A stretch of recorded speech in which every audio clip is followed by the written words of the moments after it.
الحمد لله نحمده ونستعينه ونستغفره ونؤمن به ونتوكل عليه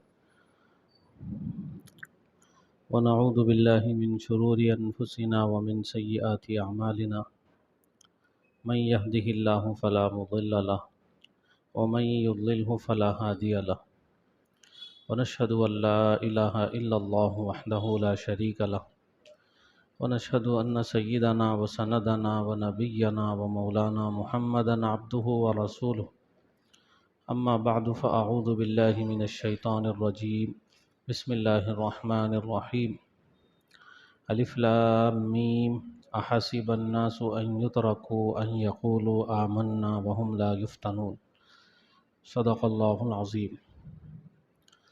معزز سامعین کرام، عزیز ساتھیوں، بزرگوں، دوستوں، مسلمانوں کے اوپر جو حالات آ رہے ہیں پوری دنیا میں آپ دیکھیے، مسلمان پریشان حال ہے، ظلم و ستم کے پہاڑ ان کے اوپر توڑے جا رہے ہیں، مسلمانوں کو پریشان کیا جا رہا ہے، ستایا جا رہا ہے، مارا جا رہا ہے، پیٹا جا رہا ہے۔ خاص طور پہ ہمارے اس ملک میں ہم دیکھیں گے تو ہمارے اس ملک میں مسلمانوں کے ساتھ جو سلوک کیا جا رہا ہے، چلتی ٹرین میں مسلمان ہونے کی بنیاد پر گولی مار دی جاتی ہے، مسلمانوں کو شہید کر دیا جاتا ہے۔ جرم کیا ہے؟ بس جرم یہ ہے کہ یہ مسلمان ہے، اس کے چہرے پہ داڑھی ہے، جس سے صاف سمجھ میں آتا ہے کہ مسلمان ہے۔ ان کی مسجدوں کو جلایا جا رہا ہے، ان کی نہ جان محفوظ ہے، نہ مال محفوظ ہے، نہ عزت و آبرو محفوظ ہے۔ مسلمان حالات کا شکار ہے۔ اس ملک میں مسلمانوں کے اوپر ظلم ڈھایا جا رہا ہے۔ یہ جو کچھ بھی کیا جا رہا ہے، کرنے والے یہ سمجھ رہے ہیں کہ مسلمانوں کو ستایا جائے گا، مسلمانوں کو مارا جائے گا اور ان کو شہید کیا جائے گا تو مسلمان ختم ہو جائیں گے، اسلام ختم ہو جائے گا۔ تو ان کو یہ سمجھنا چاہیے کہ اس طرح سے مارنے سے، شہید کرنے سے مسلمان ختم نہیں ہوں گے، چونکہ یہ روز اول ہی سے مسلمانوں کے ساتھ ہوتا آیا ہے۔ مسلمانوں کو مارا گیا، پیٹا گیا، مکے کی گلیوں میں گھسیٹا گیا، آگ کے انگاروں پہ لٹایا گیا، تپتی ہوئی ریت پہ ان کو لٹایا گیا اور ان پر کوڑے برسائے گئے، سینے پہ چٹانیں رکھی گئی، بہت زیادہ ظلم ان کے اوپر ڈھایا گیا۔ اس کے باوجود اسلام اور بڑھتا گیا، اسلام اور پھیلتا گیا، نہ اسلام ختم ہوا نہ مسلمان ختم ہوئے، چونکہ اسلام کی فطرت میں قدرت نے لچک دی ہے، اسلام کی فطرت میں قدرت نے لچک دی ہے، اتنا ہی یہ ابھرے گا جتنا کہ دباؤ گے، جتنا دبایا جائے گا اتنا ہی یہ ابھرتا چلا جائے گا۔ تو مسلمان کوئی ختم ہونے والی قوم نہیں، اسلام ختم ہونے والا مذہب نہیں، قیامت تک باقی رہنے والا ہے۔ تو یہ اچھی طریقے سے سمجھ لینا چاہیے۔ اور دوسری بات، ہماری تاریخ پوری بھری ہوئی ہے، آپ دیکھیں گے اس سے بدتر حالات آئے مسلمانوں کے اوپر، نہ اسلام ختم ہوا نہ مسلمان ختم ہوئے۔ ہم کو یہ سوچنا ہے کہ یہ جو حالات مسلمانوں کے اوپر آتے ہیں، کیوں آتے ہیں؟ ہر ایمان والے کو آزمایا جائے گا۔ قرآن کریم کی آیت جو میں نے پڑھی، اللہ تعالیٰ ارشاد فرما رہے ہیں، کیا لوگ یہ سمجھتے ہیں کہ کلمہ پڑھنے کے بعد، ایمان لانے کے بعد ان کو یوں ہی چھوڑ دیا جائے گا، ان کو آزمایا نہیں جائے گا؟ ان کو آزمایا جائے گا۔ ایمان والوں کے ساتھ آزمائشیں لگی ہوئی ہیں، ایمان والوں کے ساتھ حالات لگے ہوئے ہیں۔ حالات آئیں گے، ان کو پریشان کیا جائے گا، ان کو ٹارچر کیا جائے گا، ان کو آزمایا جائے گا، آزمائش کی بھٹی میں ڈالا جائے گا، تبھی جا کے ان کا ایمان نکھرے گا، ان کے ایمان میں بڑھوتری ہوگی اور ان کے ایمان میں اضافہ ہوگا۔ سونے کو بھٹی میں جتنا تپایا جائے گا اتنا ہی زیادہ نکھر کے وہ چمک کے سامنے آئے گا۔ اسی طرح مسلمانوں کو آزمائش کی بھٹی میں ڈالا جائے گا اور آزمایا جائے گا، اسی سے کھرے کھوٹے کی تمیز ہو سکے گی، اسی سے پتہ چل سکے گا کہ کون ایمان والا ہے اور کون منافق ہے، کون اپنے ایمان اور اعمال میں مخلص ہے اور کون منافق ہے، اسی سے پتہ چلے گا۔ تو یہ آزمائشیں ہمارے ساتھ لگی ہوئی ہیں، اور یہ جو حالات ہمارے اوپر آتے ہیں وہ ہمارے اپنے کرتوتوں کی وجہ سے آتے ہیں۔ ما اصابکم من مصیبت فبما کسبت ایدیکم، قرآن کریم کہہ رہا ہے کہ جو کچھ بھی مصیبتیں تم پہ آتی ہیں، جو کچھ بھی پریشانیاں تم پہ آتی ہیں، وہ تمہارے اپنے کرتوتوں کی وجہ سے آتی ہیں، تمہارے اپنے بدعمالیوں کی وجہ سے آتی ہیں، تمہارے اپنے گناہوں کی وجہ سے آتی ہیں۔ ہمارے جیسے اعمال آسمانوں پہ جاتے ہیں ویسے فیصلے آسمانوں سے اترتے ہیں۔ ہماری بدعمالیوں کی وجہ سے ہمارے اوپر حالات آ رہے ہیں، لیکن ہم اپنے آپ کو سدھارنے کے لیے تیار نہیں، ہم اپنے آپ کو سنوارنے کے لیے تیار نہیں، ہم اپنے آپ کو بنانے کے لیے تیار نہیں کہ بھئی یہ جو حالات آ رہے ہیں ہمارے اپنے گناہوں کی وجہ سے، ہمارے اپنے بدعمالیوں کی وجہ سے، پھر بھی ہم گناہ چھوڑنے کو تیار نہیں، پھر بھی ہم بدعمالیاں چھوڑنے کو تیار نہیں، پھر بھی ہم سچے پکے مسلمان بننے کو تیار نہیں، چونکہ اللہ رب العزت نے نصرت اور مدد کے جو وعدے کیے ہیں وہ کامل مسلمانوں سے کیے ہیں، سچے مسلمانوں سے کیے ہیں، پورے مسلمانوں سے کیے ہیں۔ حالات جو ہمارے اوپر آ رہے ہیں اس وجہ سے نہیں آ رہے ہیں کہ ہم مسلمان ہیں، بلکہ اس وجہ سے آ رہے ہیں کہ ہم پورے مسلمان نہیں ہیں، کامل مسلمان نہیں ہیں۔ کامل و مکمل مسلمان ہوں گے تو پھر ہمارے اوپر حالات نہیں آئیں گے۔ تو یہ جو حالات آ رہے ہیں ان حالات میں ہم کو کیا کرنا چاہیے؟ اللہ کی طرف رجوع کرنا چاہیے، اللہ کی طرف متوجہ ہونا چاہیے کہ بھئی ہم نے اللہ کے گھر کو چھوڑا، اللہ کے در کو چھوڑا، اور ہم نے اللہ کی بندگی کو چھوڑا، ان کی عبادت کو چھوڑا، ان کے احکامات کو چھوڑا، جس کی وجہ سے آج ہمارے اوپر حالات آ رہے ہیں۔ ہم اپنے آپ کو اللہ کا سچا بندہ بنائیں گے، ان کے احکامات پر عمل کریں گے، اور مسجدوں سے اپنے رشتے کو مضبوط کریں گے، اور اللہ کے حکموں پہ چلیں گے جتنے احکامات ہیں۔ اب دیکھیے ایسے حالات میں بھی مسجدوں کو آنے والے کتنے مسلمان ہیں، اور کتنے مسلمان ایسے ہیں جو مسجدوں کو نہیں آتے ہیں۔ مسجدوں کو آگ لگائی جا رہی ہے، مسجدوں کو جلایا جا رہا ہے ہمارے اس ملک میں، اور کتنے مسلمان ایسے ہیں جو مسجد نماز پڑھنے کے لیے آ رہے ہیں۔ کتنے مسلمان ایسے ہیں جن کا رشتہ مسجدوں سے مضبوط ہے اور ان کا رشتہ مسجدوں سے جڑا ہوا ہے۔ کتنے ایسے ہیں جو مسجدوں کو آتے ہیں اور کتنے مسجدوں سے دور ہیں۔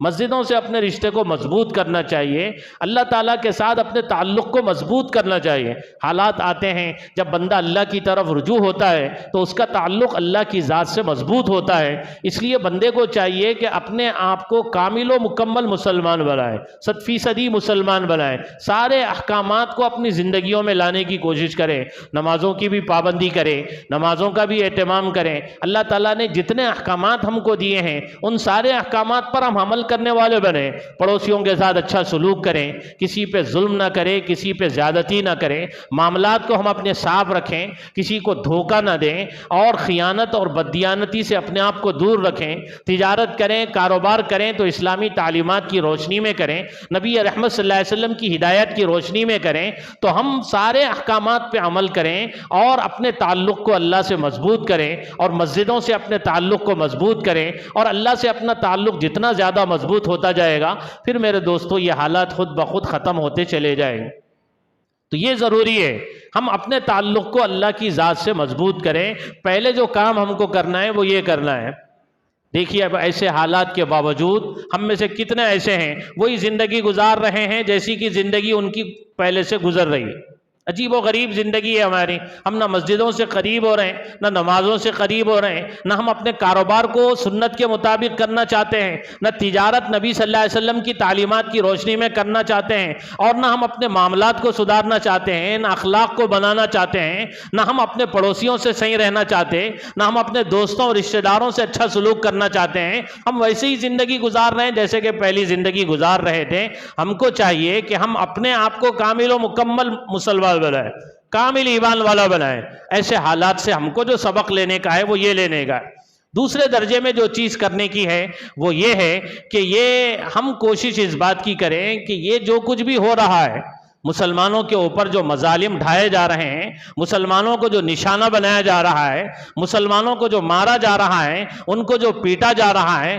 50 لوگ مل کے نہتے مسلمان کو مار کے اپنے آپ کو بہادر سمجھ رہے ہیں اور اپنے آپ کو طاقتور سمجھ رہے ہیں اور اپنے آپ کو دلیر سمجھ رہے ہیں۔ ایک نہتے مسلمان کو 50 آدمی مل کے مار کے یہ سمجھ رہے ہیں کہ بھئی ہم بہت زیادہ طاقتور ہیں، ہم بہت زیادہ بہادر ہیں۔ تو یہ جو کچھ بھی ہو رہا ہے اس کی وجہ یہ ہے کہ ان کے ذہنوں میں میں زہر گھول دیا گیا ہے، میڈیا کے ذریعے، تقریروں کے ذریعے ان کو یہ سمجھا دیا گیا ہے، بتا دیا گیا ہے کہ یہ مسلمان ہے تو بس تمہارا دشمن ہے، اس کو کسی طریقے سے ختم کرنا ہے اور اس کو کسی طریقے سے مارنا ہے۔ تو ان کے ذہنوں میں جو زہر گھول دیا گیا ہے وہ زہر کو نکالنے کی کوشش کرنے کی ضرورت ہے۔ ہم اپنے تعلقات کو وسیع بنائیں، آپ کے اپنے جو کاروبار ہیں، کاروبار میں آپ کے جو برادران وطن سے دوستیاں ہیں ان دوستیوں کو بڑھائیں، ان سے تعلق کو بڑھائیں، ان سے ملاقاتوں کو بڑھائیں، ان سے ملیں، ان کے ذہنوں میں جو غلط فہمیاں ہیں ان غلط فہمیوں کو دور کرنے کی فکر و کوشش کریں اور سچا اسلام اور صحیح اسلام ان کے سامنے پیش کریں اور اسلام کا صحیح پیغام ان کے سامنے پیش کریں اور ان کو بتائیں کہ دیکھو یہ صحیح اسلام ہے۔ ایک تو کتابی اسلام ہے اور ایک عملی اسلام ہے۔ وہ لوگ کتابوں کو دیکھتے ہیں، وہ لٹریچر کو دیکھتے ہیں اسلام کے بارے میں، اسلامی تعلیمات کے بارے میں۔ جب لٹریچر پڑھتے ہیں، کتابیں پڑھتے ہیں تو کہتے ہیں کہ بھئی تو اسلام بہت اچھا مذہب ہے۔ اس کے بعد وہ کہتے ہیں کہ بھئی اسلام بتایا جائے، لوگوں کی زندگیوں میں ہم دیکھنا چاہتے ہیں۔ ایسا مسلمان جو کتابوں میں ہے وہ ہم ریئل میں دیکھنا چاہتے ہیں، حقیقت میں دیکھنا چاہتے ہیں۔ تو ان کو حقیقت میں ایسے مسلمان دکھائی نہیں دیتے۔ بھئی مسلمان معاملات میں کیسے معاملات کر رہے ہیں آپ سب کو پتا ہے۔ معاملات میں دھوکہ ہے، معاملات میں خیانت ہے، معاملات میں سچائی کا نام و نشان نہیں ہے، اور کاروبار کیسے ہم کر رہے ہیں، دھوکے کے ساتھ، خیانت کے ساتھ ہمارا کاروبار ہو رہا ہے، کاروبار میں جھوٹ بول رہے ہیں، سچ نام کی کوئی چیز نہیں ہے۔ یہ ساری چیزیں جب ان کے سامنے آ رہی ہیں، اس کو یہ دیکھ رہے ہیں تو کہہ رہے ہیں بھئی کتاب میں جو مسلمان دکھ رہا ہے وہ مسلمان مارکیٹ میں ہم کو دکھائی کیوں نہیں دیتا ہے۔ ہم مسلمان کو پڑھ رہے ہیں، اسلام کو پڑھ رہے ہیں، اچھا مذہب ہے، اچھے لوگ ہیں، لیکن جب ہم دیکھتے ہیں تو ایسے لوگ ہم کو دنیا میں دکھائی نہیں دیتے ہیں۔ ایسے لوگ ہم کو دکھاؤ جو پورے اسلام پہ چلنے والے ہیں اور پورے اسلام پہ عمل کرنے والے ہیں، اللہ کے سارے حکموں پہ عمل کرنے والے ہیں۔ ایسے مسلمانوں کو بتاؤ اور ایسے اسلام کو بتاؤ، وہ چیز ان کو دکھائی نہیں دے رہی ہے، جس کی وجہ سے وہ لوگ کہتے ہیں کہ بھئی مسلمان تو صحیح معنی میں دنیا میں کہیں ہے ہی نہیں۔ ہماری ضرورت جو ہے اس وقت کی جو ذمہ داری ہے وہ یہ ہے کہ ہم برادران وطن سے اپنے تعلقات کو بڑھائیں۔ آپ کاروبار کرتے ہیں، معاملات کرتے ہیں، غیروں کے ساتھ آپ کے معاملات ہیں، برادران وطن کے ساتھ آپ کے معاملات ہیں، آپ ان سے معاملہ کیجئے، دوستی بڑھائیے، معاملات میں دھوکہ مت دیجئے، اسلامی تعلیمات کی روشنی میں معاملات کیجئے، اسلامی تعلیمات کی روشنی میں تجارت کیجئے۔ آپ دھوکہ دیں گے غلط میسج جائے گا، اسلام بدنام ہوگا، مسلمان بدنام ہوں گے۔ آپ جھوٹ بولیں گے غلط میسج جائے گا، مسلمان بدنام ہوں گے، اسلام بدنام ہوگا۔ آپ دھوکہ دیں گے، ظلم کریں گے، کمزور سمجھ کے کسی کو دبائیں گے، غلط میسج جائے گا، اسلام اور مسلمان بدنام ہوں گے۔ اس لیے آپ اپنے تعلقات کو وسیع کیجئے برادران وطن کے ساتھ، دوستیوں کو وسیع کیجئے برادران وطن کے ساتھ، اور ان کو بتائیے کہ بھئی صحیح اسلام یہ ہے، صحیح مسلمان یہ ہے، یہ اسلامی تعلیمات ہے، یہ نبی رحمت صلی اللہ علیہ وسلم کی تعلیمات ہے، یہ نبی رحمت صلی اللہ علیہ وسلم کے ارشادات ہیں۔ کتاب کے ذریعے بتائیے، اپنے عمل کے ذریعے بتائیے۔ کتابوں میں تو پڑھ رہے ہیں،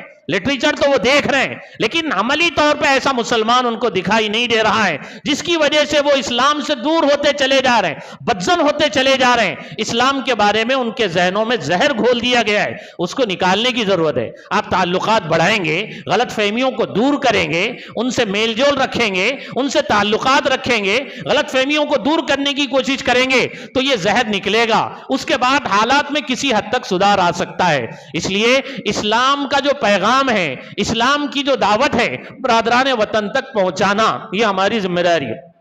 یہ اسلام ہے، ان تک پہنچانا یہ ہماری ذمہ داری ہے، کتاب کے ذریعے سے بھی، لٹریچر کے ذریعے سے بھی، عمل اور اخلاق کے ذریعے سے بھی۔ ہمارے بڑوں نے اسلام جو لوگوں تک پہنچایا، اس ملک میں جو اسلام آیا اس کی جو دعوت ہوئی، تاجروں کے ذریعے سے اسلام پھیلا، بزرگوں کے ذریعے سے اسلام پھیلا، تاجروں نے تجارت کی اسلامی تعلیمات کی روشنی میں، نبی رحمت صلی اللہ علیہ وسلم کے بتائے ہوئے طریقے پہ، اور بزرگان دین آئے، انہوں نے اپنے اخلاق پیش کیے، صحیح معاملات رکھے، لوگوں کے ساتھ اچھا سلوک کیا، پیار اور محبت کو بانٹا، اس کے ذریعے لوگ متاثر ہوئے، اسلام میں داخل ہوتے چلے گئے، مسلمان ہوتے چلے گئے۔ یہ بھئی کیسا مذہب ہے، ایسے معاملات کی تعلیم دیتا ہے، کتنے اچھے ان کے معاملات ہیں، کتنی اچھی ان کی معاشرت ہے، کتنے اچھے ان کے اخلاق ہیں، کتنی اچھی ان کی تعلیمات ہیں، کیسے یہ ہمدرد ہیں، کیسے غمخوار ہیں، یہ انسانیت پہ رحم کرنے والے، انسانیت کے ساتھ ہمدردی کرنے والے لوگ ان سے متاثر ہوتے گئے، اسلام میں داخل ہوتے گئے۔ بزرگوں کے ذریعے سے اسلام پھیلا، تاجروں کے ذریعے سے اسلام پھیلا۔ آج جو تاجر ہیں، جو بزنس مین ہیں، جو تجارت کرنے والے ہیں، ان کی بھی ذمہ داری ہے کہ بھئی کسی بھی تجارت کے کسی بھی مسئلے میں اسلامی تعلیمات کو آپ ملحوظ رکھیں، اسلامی تعلیمات کی خلاف ورزی نہ کریں، نبی رحمت صلی اللہ علیہ وسلم کے بتائے ہوئے طریقوں کے مطابق تجارت کرنے کی کوشش کریں اور بزنس کرنے کی کوشش کریں۔ اس طرح سے ہم تجارت کریں گے تو ان کے ذہنوں میں جو غلط فہمیاں پھیلی ہوئی ہیں وہ غلط فہمیاں دور ہوں گی کہ بھئی جو اسلام ہم لٹریچر میں پڑھتے ہیں، جو اسلام ہم کتابوں میں پڑھتے ہیں، ان کے بزنس میں بھی دکھائی دے رہا ہے، ان کے معاملات میں بھی دکھائی دے رہا ہے۔ ان کو غصے میں لاؤ تب بھی یہ دکھا رہے ہیں کہ بھئی اسلامی تعلیم ہے، وہ اپنے اخلاق کو بتا رہے ہیں اور اپنے کردار کو بتا رہے ہیں۔ وہ لوگ متاثر ہوں گے، اسلام سے قریب ہوں گے اور مسلمان ہوں گے۔ تو یہ بھی کرنے کا کام ہے، اسلام کی دعوت برادران وطن تک پہنچائیں، ان سے اپنے تعلقات کو بڑھائیں، وسیع کریں اور ان سے ملاقاتیں کریں، ان کے ذہنوں میں جو غلط فہمیاں ہیں اس کو دور کریں، کتاب کے لٹریچر کے ذریعے سے بھی اسلام کی دعوت دیں اور اپنے عمل کے ذریعے سے بھی اسلام کی دعوت ان تک پہنچائیں۔ یہ ہماری ذمہ داری ہے۔ اسی طریقے سے ہماری ذمہ داری یہ بھی بنتی ہے کہ یہ جو حالات آ رہے ہیں، ان حالات میں ہم کو جو چیزیں کرنے کی ہیں، جوش کے بجائے ہوش کو ملحوظ رکھنا ہے، جذبات پر عقل کو ترجیح دینا ہے۔ ایسا نہیں کہ جوش میں کوئی ایسا قدم اٹھا دیں جس کے اٹھانے کے بعد میں ہم کو شرمندگی ہو، جذبات میں کوئی ایسا قدم اٹھا لیں اس کے بعد میں ہمارا اپنا نقصان ہو، ہماری اپنی پوری ملت کا نقصان ہو، پورے مسلمانوں کا نقصان ہو۔ اس لیے جوش پر ہوش کو غالب رکھنا چاہیے، عقل کے ساتھ میں، صحیح غور و فکر کے ساتھ میں، منصوبہ بندی کے ساتھ، پلاننگ کے ساتھ بھی کوئی قدم اٹھانا چاہیے، اسی طرح ہماری ذمہ داری یہ بھی ہے کہ ہم اپنی صفوں میں اتحاد کو پیدا کریں۔ افسوس ہوتا ہے ایسے حالات ہیں کہ مسلمانوں کو لقمہ تر بنا کے نگلا جا رہا ہے، مسلمانوں پہ ظلم ہو رہا ہے، ان کی بستیوں کو، دکانوں کو جلایا جاتا ہے، ان کی مسجدوں کو جلایا جا رہا ہے، ان کے کلام اللہ کے ساتھ میں بے حرمتی کے واقعات پیش آئے ہیں۔ ایسے میں مسلمانوں میں سے بعض نام نہاد مسلمان ایسے ہیں جو ایک دوسرے کو کافر کہنے سے تھک نہیں رہے، ایسے حالات میں بھی ایک دوسرے کی تکفیر میں لگے ہوئے ہیں، ایک دوسرے کو کافر بنانے کے پیچھے لگے ہوئے ہیں۔ اس کے بجائے مسلمانوں کا جو بھی مسئلہ ہو، سارے مسلمان ایک پلیٹ فارم پہ آئیں، ایک آواز بن کے اپنی آواز اٹھائیں۔ ایک کسی مسلمان پہ ظلم ہو، آپ سمجھے میرے اوپر ظلم ہو رہا ہے، میرے بچے کے اوپر ظلم ہو رہا ہے، میرے بھائی کے اوپر ظلم ہو رہا ہے، سب مل کے ایک پلیٹ فارم پہ آ کے ایک آواز بن کے جب ہم حکومت کو بتائیں گے کہ بھئی ہم متحد ہیں، ہمارے اپنے صفوں میں اتحاد ہے، ہم سب مل کے کسی بھی دنیا کے کونے میں ایک مسلمان کے اوپر ظلم ہوتا ہے تو اس ظلم وہ گویا کہ ہمارے اوپر ہو رہا ہے، ہم یہ سمجھیں گے میرے بھائی کے اوپر ہو رہا ہے، ہم اس لیے اس کے اوپر اس کے خلاف آواز اٹھائیں گے، قانون کے دائرے میں رہتے ہوئے جو بھی کر سکتے ہیں کریں گے، پروٹیسٹ کریں گے، احتجاج کریں گے اور قانون دانوں تک، حکمرانوں تک ہماری اپنی آواز کو پہنچائیں گے قانون کے دائرے میں رہتے ہوئے، اور ان کو بتائیں گے ایسی بہت سی حکومتیں آئی ہیں جنہوں نے ظلم کیا ہے۔ قرآن کریم کہتا ہے وَلَا تَحْسَبَنَّ اللَّهَ غَافِلًا عَمَّا يَعْمَلُ الظَّالِمُونَ، ظالم یہ نہ سمجھے کہ اللہ تعالیٰ ان کے اعمال سے بے خبر ہے، اللہ تعالیٰ تو ان کو مہلت دے رہے ہیں ایسے دن کے لیے کہ جب وہ دن آئے گا تو نگاہیں پھٹی کی پھٹی رہ جائیں گی۔ یہ نہ سمجھے کہ ظلم کے ساتھ حکومت کبھی چل سکے گی، ظلم کے ساتھ کبھی حکومت ٹک سکے گی، حکومت کا تختہ پلٹ جائے گا اور اللہ تعالیٰ بتائیں گے۔ اور ایسے بہت سی حکومتوں کو اللہ تعالیٰ نے سبق سکھایا اور بتایا جب ظلم حد سے بڑھتا ہے تو ظلم ختم ہوتا ہے، تو ان کو سمجھ لینا چاہیے ظلم کے ساتھ اگر سیاست کرنے کی کوشش کی جائے گی ظلم کا خاتمہ ہو جائے گا، حکومت کا خاتمہ ہو جائے گا، حکومت کا تختہ الٹ جائے گا، ان کو سمجھ لینا چاہیے۔ اسی طرح جب ایسا کوئی واقعہ پیش آئے ہم سب مل کے ایک آواز بن کے آواز اٹھائیں گے اور قانون کے دائرے میں جو کچھ بھی کر سکتے ہیں کرنے کی کوشش کریں گے، اور کسی بھی مسلمان کے مسئلے کو اپنا مسئلہ سمجھیں گے، کسی بھی بلکہ انسان پہ کوئی ظلم ہوگا اس کے خلاف ہم آواز اٹھائیں گے۔ یہ کوشش ہونی چاہیے، اس کے بجائے ایک دوسرے کو کافر کہتے ہم نہیں تھک رہے ہیں، ایک دوسرے کی تکفیر میں لگ رہے ہیں، ایک دوسرے کے خلاف فتوی بازی میں لگے ہوئے ہیں، یہ انتہائی افسوس کی بات ہے۔ اسی طرح میرے دوستو ایک ذمہ داری ہماری یہ بھی ہے ایک ذمہ داری ہماری یہ بھی ہے کہ جب ایسا کوئی ظلم کی ٹھان لے اور ظلم پہ آمدہ ہو جائے اور مظلوم کے اوپر ظلم کرنے پہ تلا ہوا ہو، تو ایسے موقع پہ قانون ہم کو حق دیتا ہے، قانون ہم کو اجازت دیتا ہے، ہمارا دستور ہم کو اجازت دیتا ہے، ہم بھی مقابلہ کر سکتے ہیں، ہم بھی دفاع کر سکتے ہیں، ہم بھی اس کا منہ توڑ جواب دے سکتے ہیں۔ ہم یہ موت سے نہ ڈریں، ہم یہ سمجھے کہ شہید اللہ کے نزدیک بہت ہی زیادہ معزز ہے، شہید زندہ ہوتا ہے، شہید مرتا نہیں ہے۔ شہادت سے مومن ڈرتا نہیں ہے، مومن بزدل نہیں ہے، مومن ہمت والا ہوتا ہے، دلیر ہوتا ہے، بہادر ہوتا ہے، موت سے کبھی ڈرتا نہیں۔ موت اس کے لیے خوشی کا پیغام ہے، موت اس کو اپنے محبوب سے ملانے والی چیز ہے، موت اس کے لیے ایک تحفہ ہے۔ اس لیے اگر ایسا کوئی ظالم ظلم پہ آمدہ ہو ہی جائے تو پھر ایسی صورت میں ہم بھی پیچھے نہیں ہٹیں گے۔ قانون ہم کو اجازت دیتا ہے، دستور ہم کو اجازت دیتا ہے، دستور اور قانون کو استعمال کرتے ہوئے ہم بھی مقابلہ کریں گے، ہم بھی ظالم کو منہ توڑ جواب دیں گے اور بتائیں گے کہ ہم بھی اپنے اندر طاقت رکھتے ہیں، قوت رکھتے ہیں، ہم بھی قانون کو سمجھتے ہیں، ہم قانون کو ہاتھ میں لینا نہیں چاہتے ہیں۔ لیکن جب ایسا ہوگا تو پھر ہم بھی خاموش کیوں بیٹھیں گے؟ تو یہ چیز اچھی طریقے سے سمجھ لینا چاہیے۔ مسلمان کوئی بزدل قوم کا نام نہیں ہے، یہ تو دلیروں اور حوصلہ